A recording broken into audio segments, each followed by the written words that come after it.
Sometimes people fall into the trap of thinking that holiness is about doing something extraordinary. But most of the time, holiness is just about doing the ordinary things of everyday life really well. People used to ask Mother Teresa for advice, asking her what they should do with their lives, and she would tell them, do something beautiful for God. When Mother Teresa became a nun, she chose her name because she had been influenced and inspired by Saint Teresa of Lisieux, a 19th century Carmelite nun.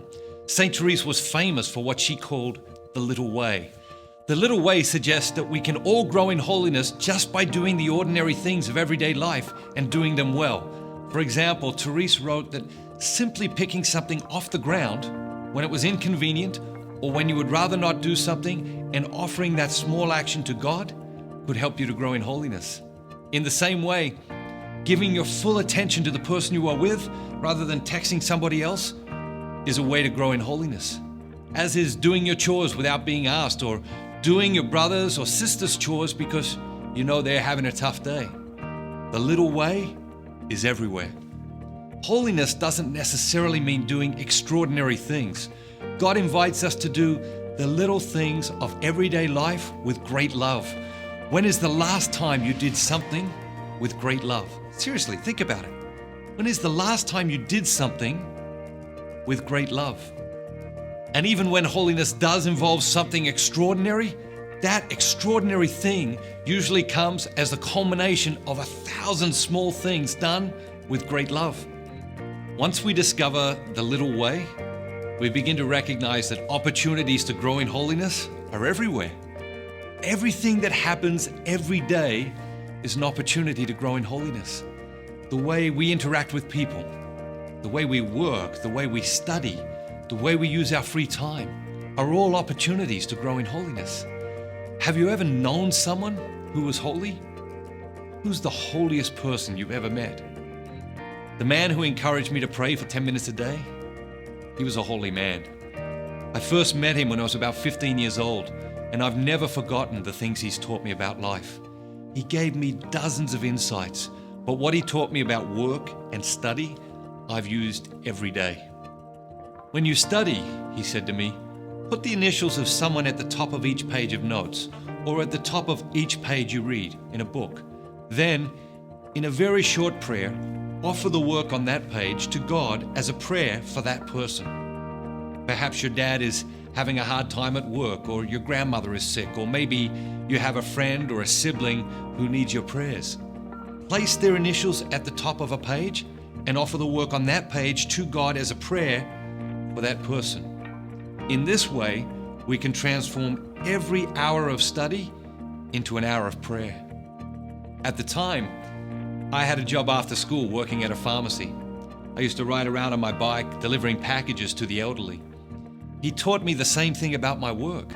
Back then, I had a watch that would chime on the hour.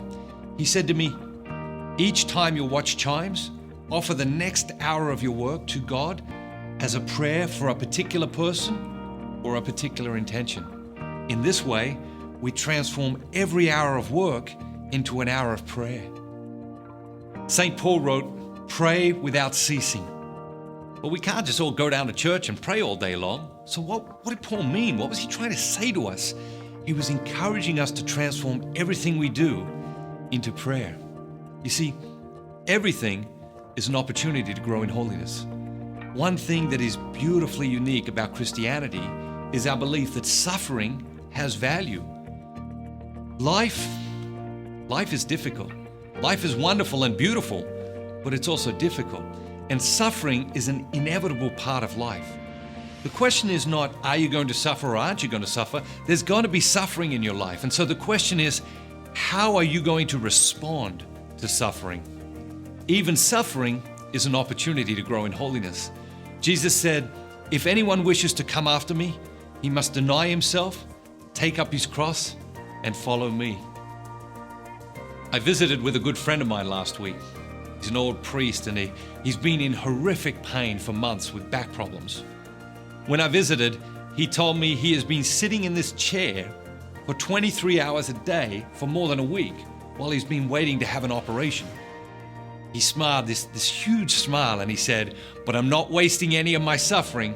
I'm offering it all to God as a prayer for all the young people who will experience your confirmation program. How cool is that? He is offering His suffering as a prayer for you. We all have our crosses to carry. What cross are you carrying right now? And are you trying to carry it alone? Or are you letting Jesus help you? He wants to help you. And as you carry your cross, are you offering your suffering up to God as a prayer? Each Sunday at Mass, as the offertory gifts are being brought up, I place any sufferings or challenges I have in my life on the altar. I want them to be transformed. I give them to God. I offer them up. I also place my marriage on the altar, and I place my children on the altar. I place my health and my money and my work and my things. I place everything up there on the altar, my whole life and my whole self. I offer it all up to God so that He can transform me. Everything is an opportunity to grow in holiness. I hope this session will help you to recognize those opportunities in your daily life. Let's face it, the church needs a whole new generation of people committed to living holy lives.